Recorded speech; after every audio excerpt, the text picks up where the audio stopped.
Hello all. In teaching and learning, we are going to see a new topic, that is active learning and its implications.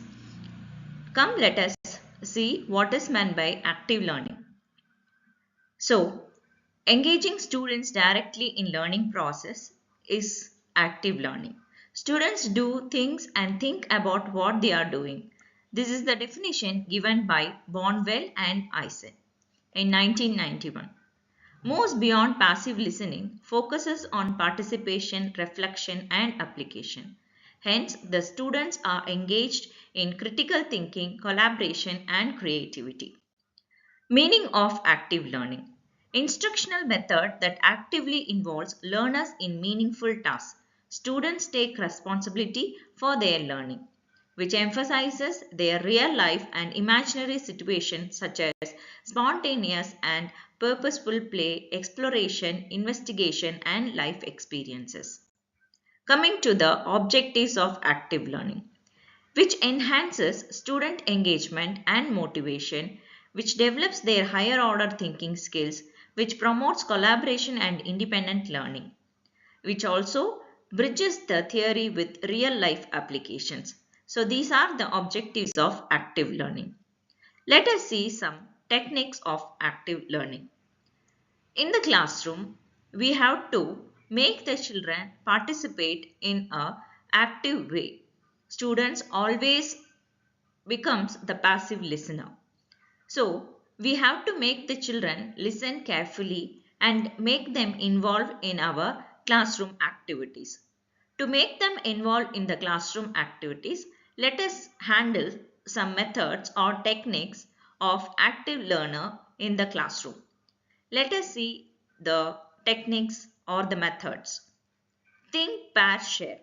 Yes, make the students to think on the particular topic which is delivered in the class, and you can also pair them and ask the students to share their thoughts.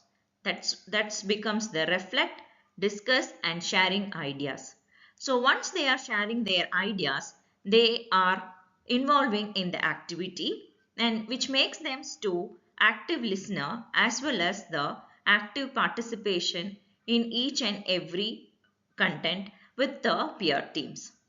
Then the next one is role play. Role play.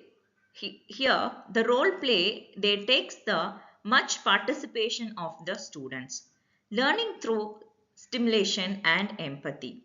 So the role play, each student takes up their role and empathize the content provided by the teacher, and they act according to that part. So that becomes the active learning. Peer review. Students evaluate one's another work. So, once this topic is discussed among the students, they can review their peer teams or the peer members' ideas, and they can share among themselves in a group. Problem solving with real data. Once the students are given any kind of problem solving statement, the student has to apply knowledge to the real context. So then it becomes the problem solving with real data. Game based learning.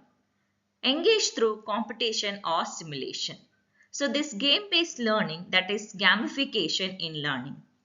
You can make the students involved to play in a classroom by giving the content and asking them to engage through any kind of competition. Then this becomes the active learning in the classroom. Let us see the classroom based strategies. 1 minute paper. Yes, 1 minute paper, which is nothing but quick feedback on understanding. Teacher will provide a paper to the student. After commencement of the classroom, the student will be given a set of paper and a minute to write what the content is delivered to the children, whether they have understood or not. So this kind of thing is called 1 minute paper. Then comes the daily journal, which reflects on learning and express opinions. Reading quiz, that is encourage preparation and comprehension. Clarification pause. Yes, reinforces active listening. Since the content is delivered to the students, the teacher can give a pause in between and she or he can come around the classroom to find out the difficulties of the students. So these are the classroom based activities.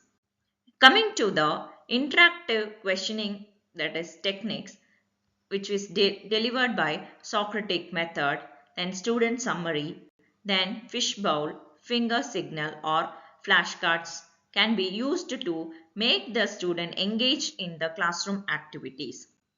Here comes the collaborative learning approach, that is share or pair discussion, group discussion, peer evaluation. Some of the active learning simplifications are shifts teachers' role from information giver to facilitators, which encourages student-centered learning environment, which fosters the autonomy or motivation among learners, also supports the diverse learning styles like visual, auditory, kinesthetic, analytic. Coming to the conclusion part of the active learning, which transfers the classroom into interactive learning communities, which cultivates curiosities, reflection, and critical thinking. Effective for lifelong learning and holistic development. So, let us conclude with a proverb by Benjamin Franklin. Tell me and I forget. Teach me and I may remember. Involve me and I learn. Thank you.